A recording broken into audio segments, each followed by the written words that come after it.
Right, hello everyone, welcome along to another edition of United View, our second episode. We've made it to 2 episodes. I'm Ben from the Reds United, and today, of course, we're back with some brilliant guests. Last week, Tom came on. Tom is a regular on the show, but he can't make it today. He's travelling back from his parents in London. So instead, we've not got you just one guest, we've got you two guests. On the show this evening, we've got Sarah Jones. She's a massive United fan. She loves writing about sport, but is mainly writing for Unreality TV at the moment, I think, aren't you, Sarah?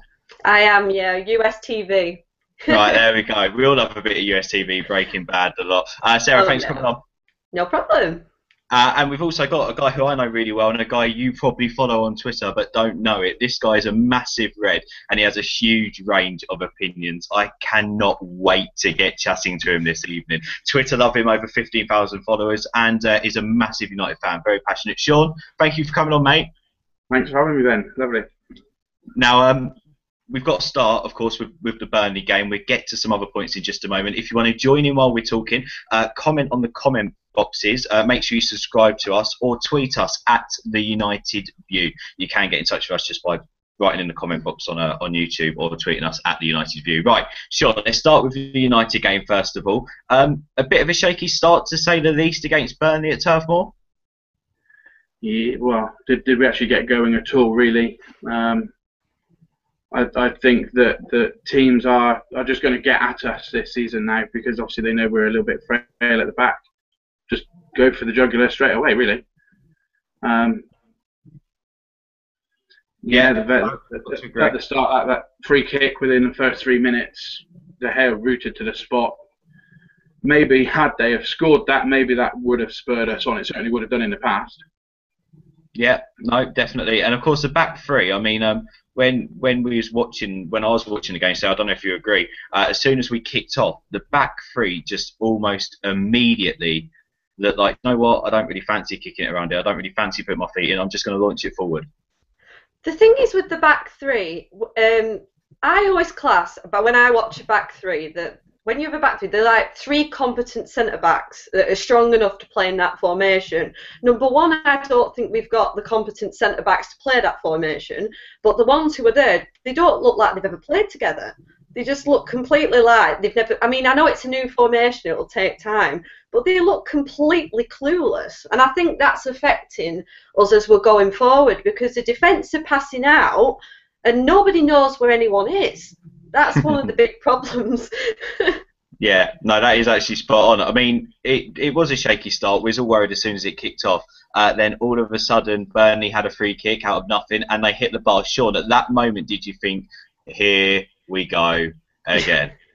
Yeah, I did. But then it wasn't unexpected, I don't think. This time last season, under Moyes, okay, from the start, he didn't have my 100% backing, but I still have confidence going into every game. At the moment, I'll always have confidence that United are going to score a goal, going to win, whatever. But at the moment, it's sort of, I don't know. I don't know how to explain it really. It's the fear factor's gone. Yeah, absolutely. It's like I said just now. It's the teams are going to come straight at us now, straight at the jugular.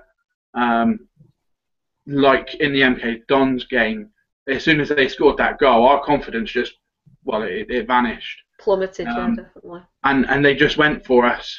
Fair play to them. And fair play to anybody that can come to United or play United and actually hit us like we used to hit them. Yeah, that's a good point, because I think as well, when the old United teams, if we were 1-0 down going into the 70th minute, teams would automatically have this kind of attitude of, oh God, they're going to come back. See, that's what we've always done. But now, at the minute, when we go 1-0 down, I personally don't have that confidence that we're going to come back. Even though I always like to believe we will, but it just doesn't feel like the United teams of old, really. So do you think then that the fear factor has actually gone? I mean, I'm asking Twitter now, feel free to tweet us at the United View. Do you think that teams go into a game now playing United the same as they would if they're playing, say, Sunderland, Villa, the mid-table clubs? I still think that teams want to up the game against United, but I think that teams come with a lot more confidence because last season, I mean, the less said about the Moyes era, the better. But teams were coming to Old Trafford like your Newcastles, and they were getting results. So other teams are, we can do that too. And I think that's where it all started. And when Van Gaal was appointed, everyone was like, "Oh, this is United coming back now." But obviously the first 3 games have proved that, the confidence isn't quite there yet. So the teams automatically think, let's give it a go because they don't expect to get points against United. So at the minute while we're fragile, it's worth it, worth having a go. Yeah, no, I've got to agree. And, Sean, talking about the fear factor, I know obviously we were talking about the Burnley game, but that has to come back when we're playing at home, doesn't it? Oh, yeah, for sure. I think once obviously we start playing better, obviously then the confidence amongst the players and amongst the fans will obviously go up, and that will help out with the atmosphere at Old Trafford.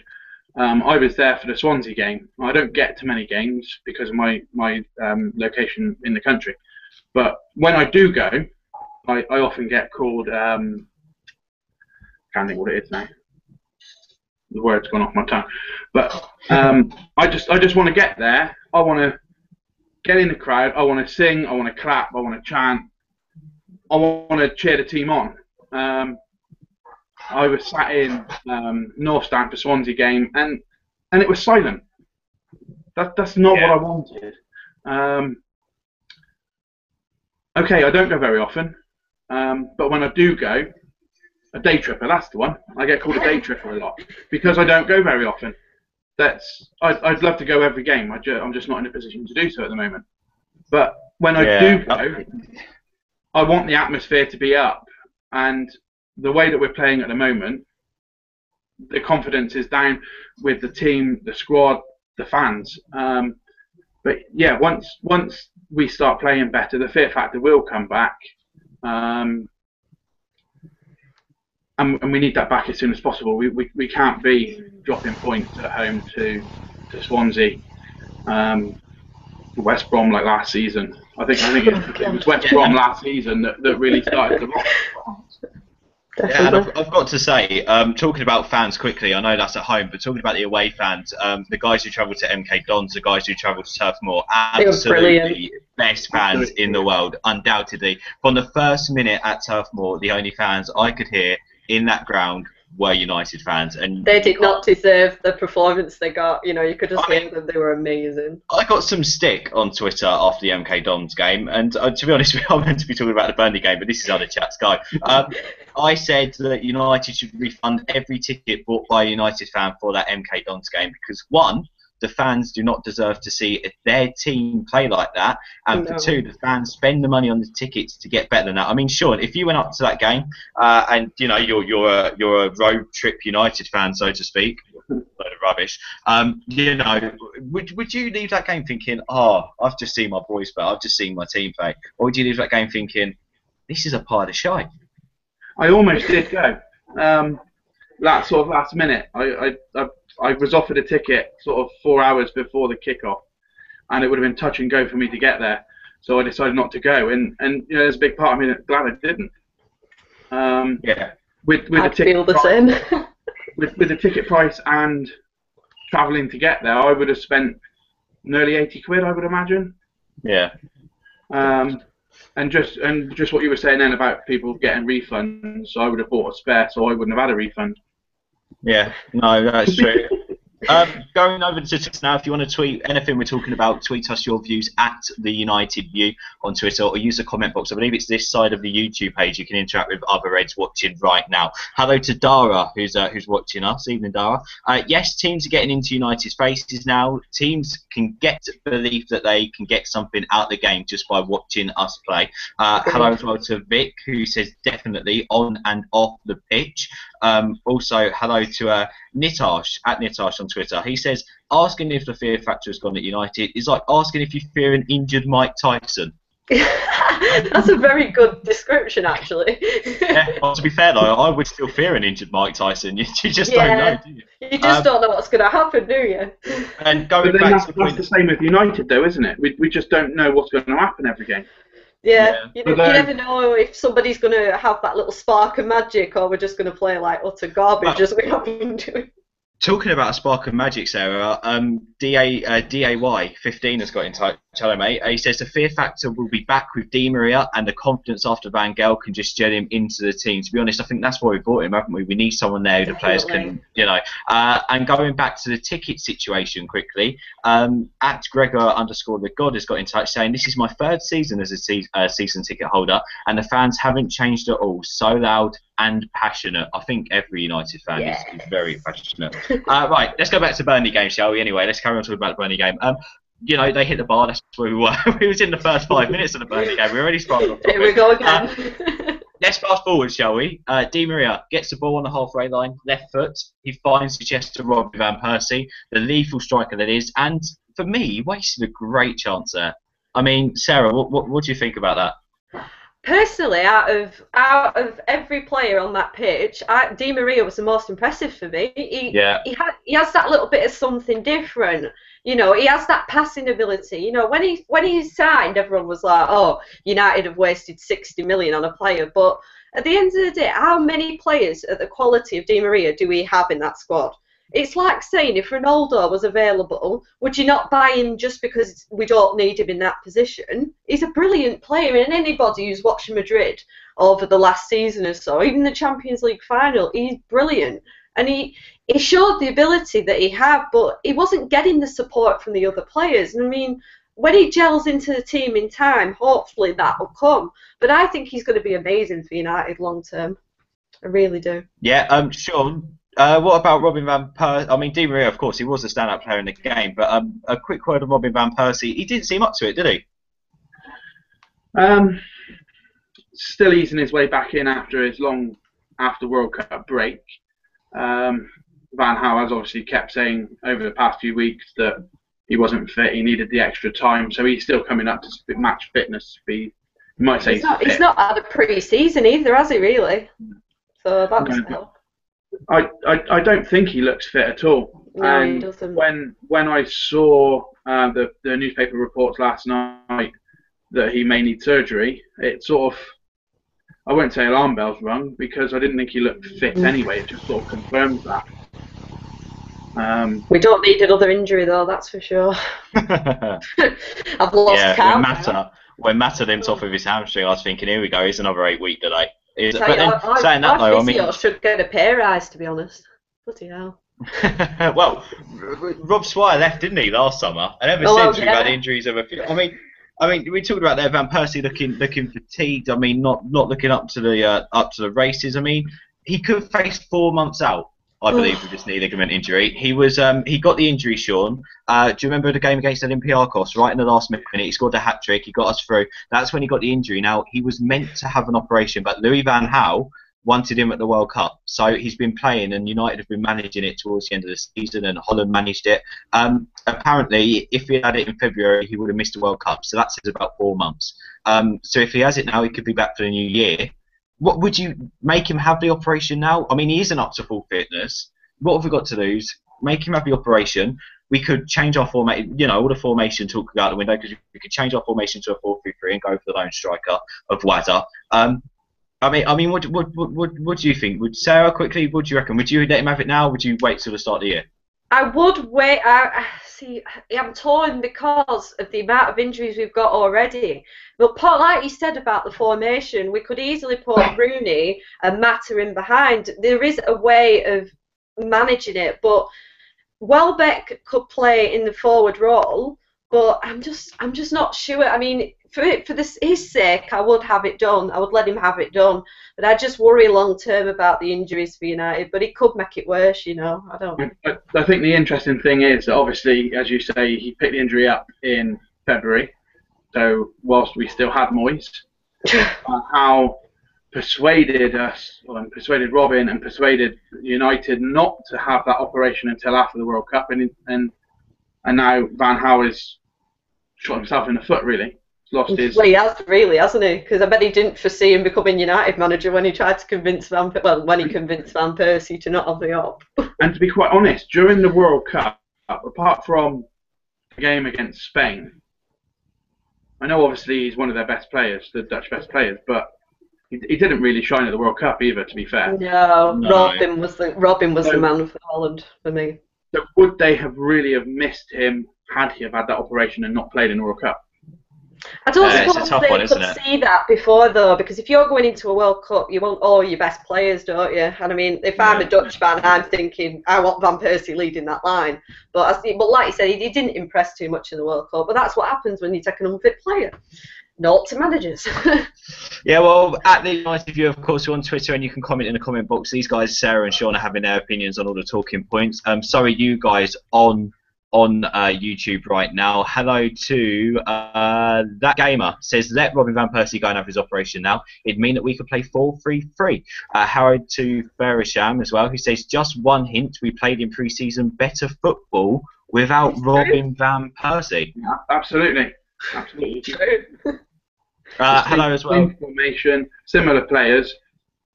Not Robin. Without Robin Van Persie. So, yeah, there could be something in that.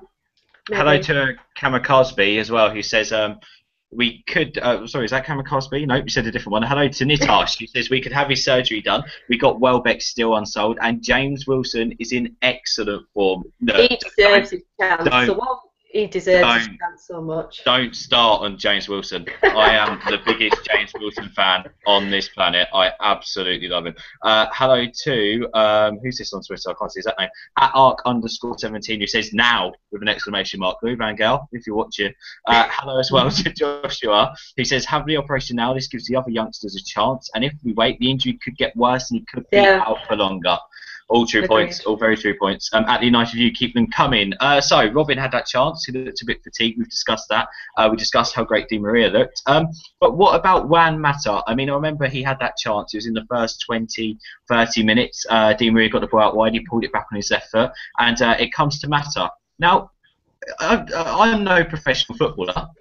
But surely he can hit that strike with his left foot, and I don't know what he was trying to do, really. He kind of just stacked it completely. Shaun, is Mata really on the verge of going missing in this United team? I mean, he seemed quiet the first few games, to say the least.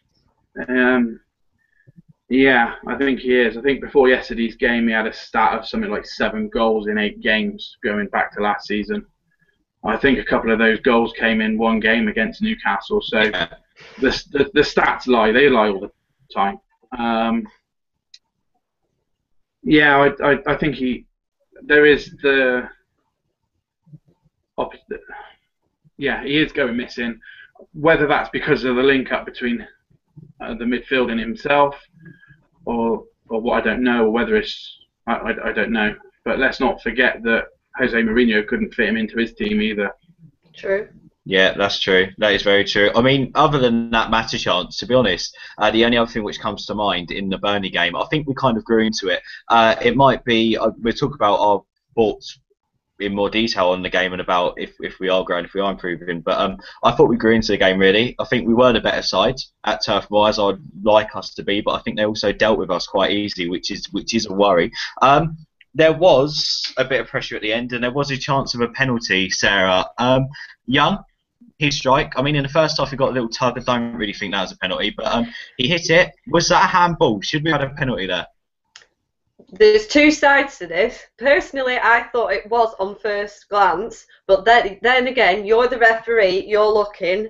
Who has got the biggest reputation for diving and, you know, all sorts in the penalty box? Young. Does his reputation really act against him in them sort of situations? I think it does. If it had been another player, would we have got that penalty? I think we would have done. But because it was Young, I think his reputation acts against him. I really do. Okay, what about the handball then at the end of the game? Young striker was blocked by can't remember which Burnley defender it was, but it's blocked. It looked like it was blocked by his hand. I even put on Twitter there, it looked like Van der Sar would be proud of the save there from the Burnley defender.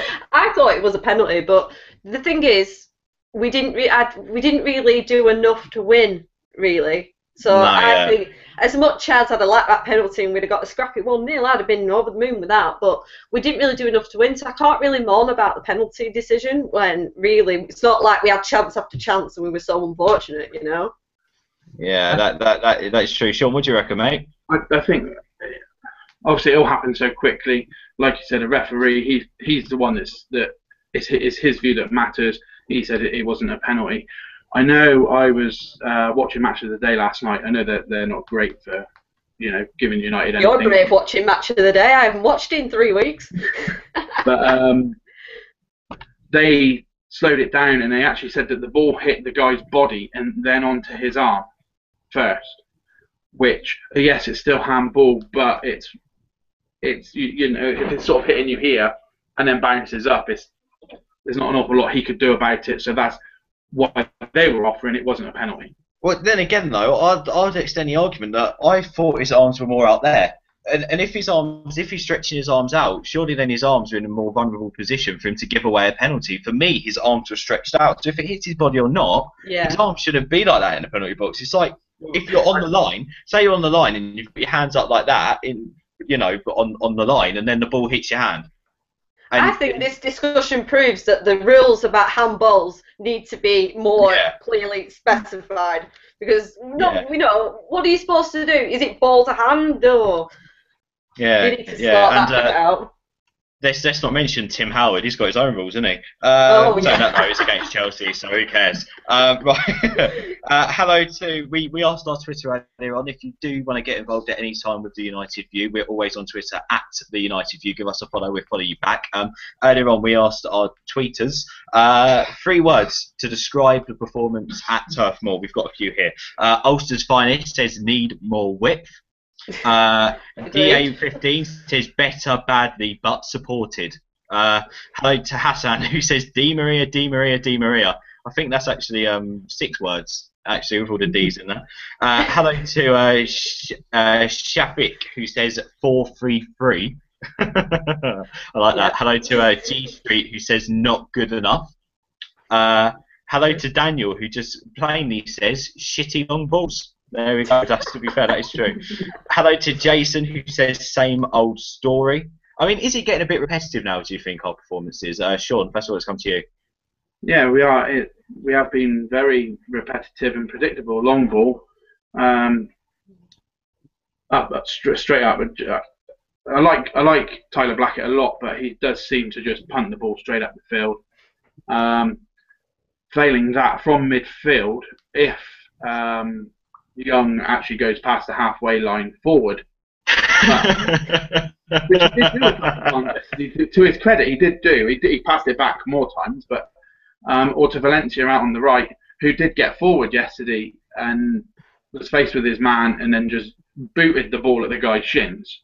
Yeah, I think it was like, sorry to interrupt you. I think it's something like he made 12 crosses and none of them reached the United player yesterday. You just know what he's going to do every time. I feel really sorry for the first man, really. Who has to he doesn't get shin pads. Oh. Yeah, it is mad. Hello to Lone Survivor on Twitter who says Young must go. There are his 3 words. Hello to Prakrit who says believe Bangal. For some reason Watson says unimaginative. Yep, slow. Yep, and Bobbins. I think he just wanted a random word in there, to be honest. Hello to JD who says slow, boring, messy. Hello to Vintage Red who says the 70s revisited. That's a bit of a statement, isn't it? Hello to Dr. Blankstein who says defenders that conviction. Anyway, you get the gist. Sarah, let's come to you first. You've got 3 words to describe performance against Burnley. You've only got them 3 words. So go. Slow, unimaginative, and don't say Bobbins, will you? Terrible, just terrible. Yeah. I mean, if you're an opposition team going up against United, proving what we've seen lately, you know that the frailties in defence. You know the fact that if you have a combative midfielder going up against us, you know that they're going to get the ball off them. You know that we haven't got a strong midfield, and they're easily dispossessed. And go through the middle at United. It was like when Ebra was here. God bless him. I do love him, but he was terrible for the last season or so. But it's like you just go down the left. If you go Evra, you're going to get a crossing, and it's similar sort of thing now. It's just you just know exactly what's going to happen. Yeah, I can't disagree with that. Sean, you got 3 words to describe the performance at Turf Moor, mate. Clean sheet, positive.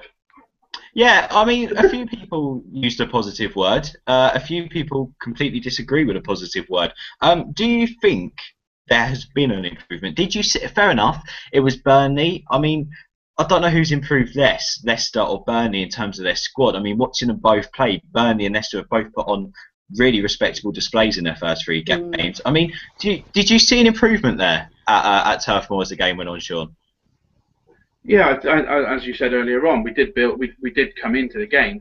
We just lacked that conviction to actually create a scoreable chance. We did have chances. I think Van Gaal said after the game we did have them, but you've got to score them, and we didn't. So therefore, I don't think he necessarily saw that as a massive positive. But we have more chances than we had against MG Dons. No, it was a different team. It was, yeah. I don't know. Yeah. I'm trying to be positive, but yes, there were positives. We did get forward. We looked, as you said, we grew into the game, which we know from old we do. Had there been another 10 minutes on the end, yeah, you woken up 10 minutes earlier. I've always had a thing about lunchtime kickoffs on a Saturday. When United play, they're always slow. We always start slow on the lunchtime kickoff. I have a different thought on the lunchtime kickoffs. I hate lunchtime kickoffs because if we lose, it ruins my whole weekend. Yeah, that's true as well. That's really true. Sarah, do you think there was an improvement yesterday? Do you agree with me or Sean today? I mean, is there some positives you can take from it? I mean, to be fair, we did look more dangerous than we did in the whole game than we did against Sunderland, I reckon, yesterday. We did, but I think coming back to what we were talking about with Mata before, Mata has gone missing in games, but I don't think the link up with the midfield's there. I mean, Fletcher in centre mid, I love that guy, but he's starting every game, and I mean, God bless him for the way he's come back after his illness. But is he the sort of player who should be in United centre mid? I mean, we've got Valencia and Young at wing back. The 2 terrible wingers. I'm sorry. I'm just going to be blunt. Who's playing wing back, and like one of the tweeters said before, the lack of width. I mean, we're not. It's just not there. I mean, we did look threatening, but it was that kind of attitude of, oh, it's the 80th minute. Shit, we better move.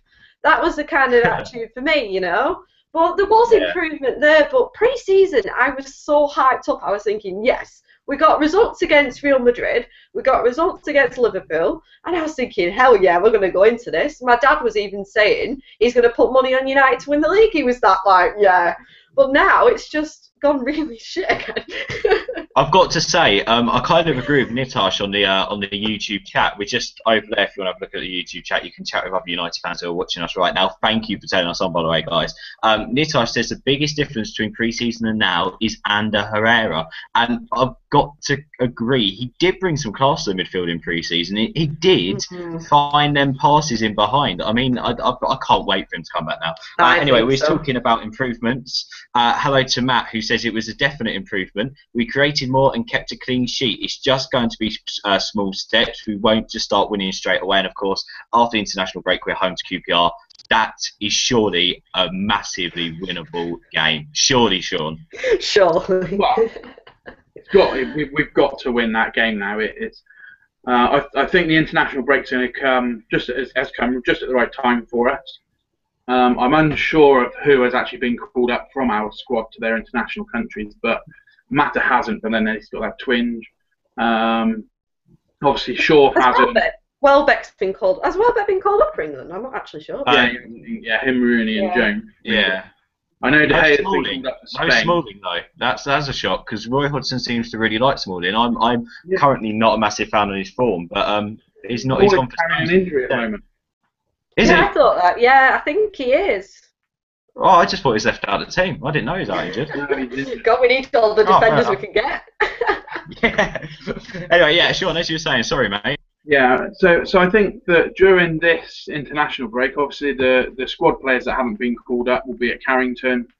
They can learn more about his philosophies, the formation, etc., etc.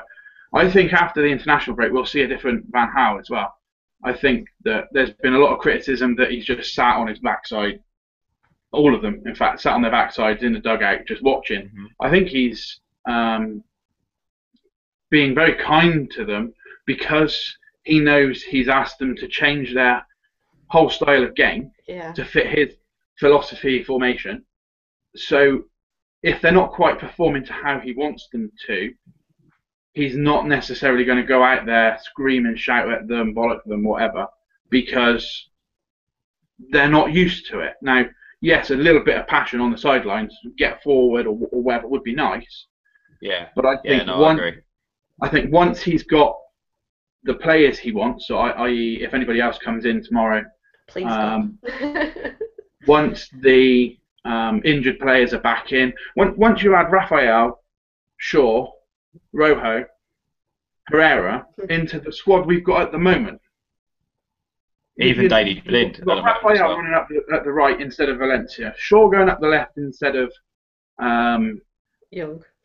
Yeah, that's him. That's forgettable. Herrera in the middle with Di Maria. You forgot he played for us. Well, we're wishful thinking. Herrera in the middle with Di Maria instead of Fletcher.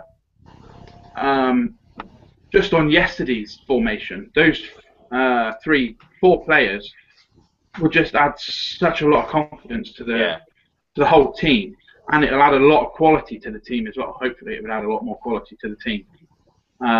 Yeah, I've got to agree. I love Darren Fletcher. He's absolutely brilliant. Thank God he got over his illness. But come on, there's no room.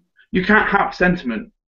It's either we play shit and have Fletcher in a team, or we take Fletcher out of the team, put Herrera in, or another that may come in overnight tomorrow, and say, well, I'm sorry, Darren, the best we can give you is the bench. Okay, we've given you vice captaincy, that should keep you happy for a bit. Because he isn't good enough. Between now and December, we only play at weekends. I think our first midweek game is somewhere around Christmas. So there isn't the games for all these players. People keep saying we need to sign a quality central midfielder that's going to break up the play. And then you say, but then they're going to replace Fletcher. And it's like, oh, I'm sorry, Fletcher isn't the player he was before his illness. No, and I've got to say, Daley Blind is just. We'll get back to Daley Blind in a moment, but he's come in. He is a central defensive midfielder. He played last year, got the Eredivisie Player of the Year as well. Through playing that position, he can play out wide on the left, but he is primarily a centre midfielder. And from what I've seen from Edwin van der Sar and Frank Kerr as well, Sam, is that he is one of these players who will break up play and find the pass within a second. So, I think we might see a great signing there for 14 million, but we'll come back to him, shall we? Hello to At Wrestling Flesh, who says we had a clean sheet, but our midfield was crap. It's like I said, we need a leader like Vidal, who yesterday won every ball. Hello to Joshua, who says we're trying to sign a midfielder such as Vidal and Streetman. It's going to take time to build a team. Don't lose hope, people. Hello to Collis, who says no, same old rubbish. Only positive was Di Maria's runs forward. Hello to Simrath, who says the centre backs look better. However, Robin van Persie looked pretty bad, and the midfield was empty. We need Herrera back.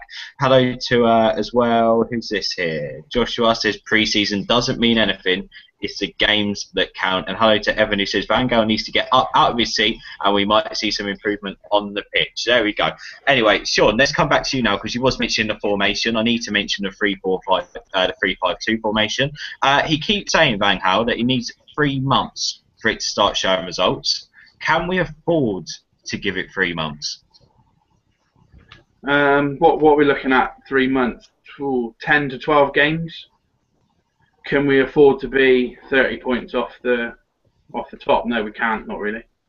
But I actually like the 3-5-2 formation. I think that once it clicks, once it's working, it'll work fantastically. I actually said a lot last season that with Evra, he was constantly up that left-hand wing, quite fast going forward. But as soon as we lost the ball, he was just traipsing back, slow as and not doing his defence's duty. So we were one man light at the back. Whereas, had we have changed to 3-5-2 last season, his sluggish walking back wouldn't have necessarily been so bad because we would have the extra man at the back anyway. Yeah. And if you actually look at the stats of the goals we conceded last season, a lot of them came from Everett's side. Yeah. Yeah, it's like I said with the opposition probably looked at Evra as the weak point. I mean, I'm not a football manager, not a coach or anything, and even I'd say just get down the left, and you're right. Yeah, because Evra, not only was he positionally he wasn't great positionally, but also defensively, he's not great at all. Like, fair enough, he's not afraid to put his foot in, but most of the times he put a foot in, it's a foul. I mean, Sarah, where do you think that we're most vulnerable with this formation? Do you think it's the back? Do you think it's the middle of the park? Do you think it's around the magician area of Mata? Because for me, at the moment, I think it's that area. I think behind the striker, I mean, we could easily maybe put an extra man in midfield and push Di Maria and Mata to jointly do that position and stick Rooney up front on his own. But where do you think we are most vulnerable? Where do we need help?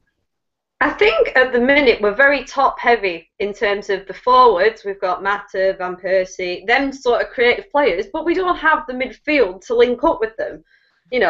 Say hypothetically, please Woodward, we had a really top draw centre mid to play alongside Herrera, or obviously the new guy, or whatever. Everything might seem a bit more. Everybody might seem more in sync with each other. It's like the defence get the ball, play out, and it's like, oh, where is everybody? And I think the defence is a real concern. But like you said, the midfield concerns me the most because Herrera is a brilliant player and I'm really glad we signed him. But if we just leave it with him, what are we going to do when he's not there? Like that at the minute when he's injured. But I think the midfield and the link up with Mata and the rest of the forward line is a massive concern. I mean, the defence is, pants, but it would help if the midfield took some pressure off them. I mean, not to compare our current squad to Barcelona, but Barcelona played Mascherano at the back for how long? But they had the midfield to compensate and keep the pressure off, which we don't currently have. No, I've got to agree. And just some breaking news, actually. In his Serie A debut, talking about the defence, Nemanja Vidic has been sent off for Inter Milan. He's been sent off for dissent. He sarcastically applauded the referee after he gave a decision against him. Oh, we love you, Nemanja. I love that man. Shaun, looking ahead, there's been some great news today. Rumours of René Mullenstein, one of the most loved United backroom staff. I was absolutely gutted when I learned that he wasn't going to be on the Moyes regime. Could be on his way back. I've spoken to a guy we both know, Serge. He knows the guy who actually met up with Shaw and Mullenstein the other day at a restaurant. It was Shaw and Mullenstein having lunch together, everyone. What a weird combination that is. I don't know how they know each other. Basically, he said he was asked, Mullenstein, are you coming back to United? And he said, I'm back. What do you make of that, Shaw? Well, I've seen the tweets that Serge has given with the details of this and the people he knows. I can trust I trust Serge a lot. I'm not necessarily doubting him. The fact that the great Jim White of Sky Sports News has said that he's spoken to Mullenstein and has said that there's absolutely no truth in it whatsoever, kind of, I suppose, does put an element of doubt there. But then we were going to get that great defender, according to Jim White, but he buggered off to Bayern Munich, and we weren't even interested. So you know what I mean? It's what do we actually believe? Do we believe someone that we actually physically know, who knows these people that says they spoke to him, or do we believe these journalists that are getting paid to tell us this stuff that should know what they're talking about? A lot of it as well is sometimes it's like how much are players' agents leaking to the press to try and get more money, from other clubs. I mean, I remember before Balotelli went to City, he was linked with United, which is the most crazy rumour ever. But it seemed to me like one of those sort of rumours just to bump up his price and make City, you know, get the deal done quicker for me. Anyway. Yeah, no, I've got to say, there is a lot of leaks nowadays. The recent one was Thiago from Barcelona ended up going to Bayern. I think United were only linked with him as a rumour. But anyway, Mullenstein, Sarah, what do you reckon? What do you reckon he could bring back to United? Do you reckon he was the guy we missed the most last year and not Fergie? Because Mullenstein was the guy behind the scene who dealt with all of Fergie's tactics and his first team coaching. What do you make of it? What do you think he'd bring back? I think he's definitely got the familiarity with the players. They're used to him, and I think that would help a lot. And I mean, let's be honest, we all want Brendan Mullenstein back at United anyway. But I think it's the fact that he knows all the players would help. And I think it's that, you know, while we're going through this transitional period, I say that, I think it would help to have somebody who knows the squad, knows the ins and outs of the club. But if I had to bring anyone back to United, I mean, I think he's Iran manager at the minute, but it'd be Carlos Queiroz all day long. It'll never happen, but if I had to bring someone back, it would be him. Yeah, definitely. Let's quickly talk transfers then, guys. I can reveal to you right now, this isn't transfer news, this is just our own breaking news. Tomorrow, we're going to be doing a deadline day special right here on YouTube, on the United View channel. 10 o'clock tomorrow until 11 o'clock, we're going to be covering the last hour of the transfer window. Myself, Tom will be here. We've invited, of course, Sarah and Shaun as well to come and partake if they wish as well.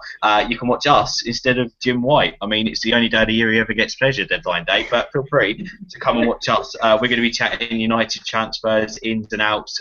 If anything happens, we'll try and break the news to you first as well. We've got certain journalists we know who know what they're talking about, basically. That's why we post most of the stuff first on our Twitter account at the United View. So tomorrow, make sure you come and join us 10 o'clock for a transfer special. But quickly, guys, because we run out of time, where do we stand? Daley Blind should be announced as completed by either later on this evening or tomorrow. So he's in. He's meant to be a defensive midfielder. We've got Herrera as a centre midfielder. We've got Rojo who's a centre back. Luke Shaw's a left back. We've also got Di Maria, who can play basically anywhere we put him. Who do we still need? Where do we need to strengthen? Shaun, let's come to you first. I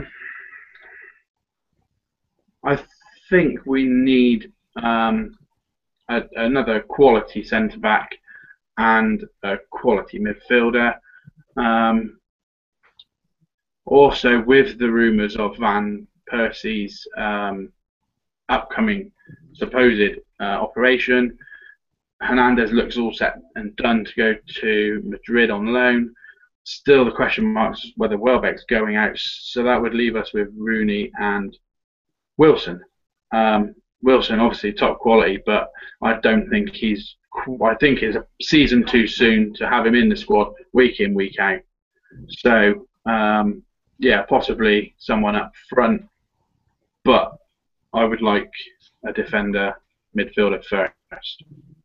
Yeah, at the United View, guys, you can have your say while you're watching right now. Send us a tweet or comment in the box over there. I'm going to read your opinions out in just a moment. Who do we need and where do we need to strengthen? Where's the priority and who? Sarah, let's come to you. What's the priority? Do you reckon centre-back or midfielder and who? Oh, wow, have we got enough time? No, I agree. We definitely need a real, you know, kind of battler in the centre-back. You know, like, I'm not saying we'll ever find anyone as good as Vidic was, but you know, somebody who's a really imposing centre-back. You know, I mean, Hummels has been linked, but I don't think we're going to get him, especially not now anyway. I think we definitely need a centre midfield. I mean, Vidal's been linked like crazy also. He's the new Snyder.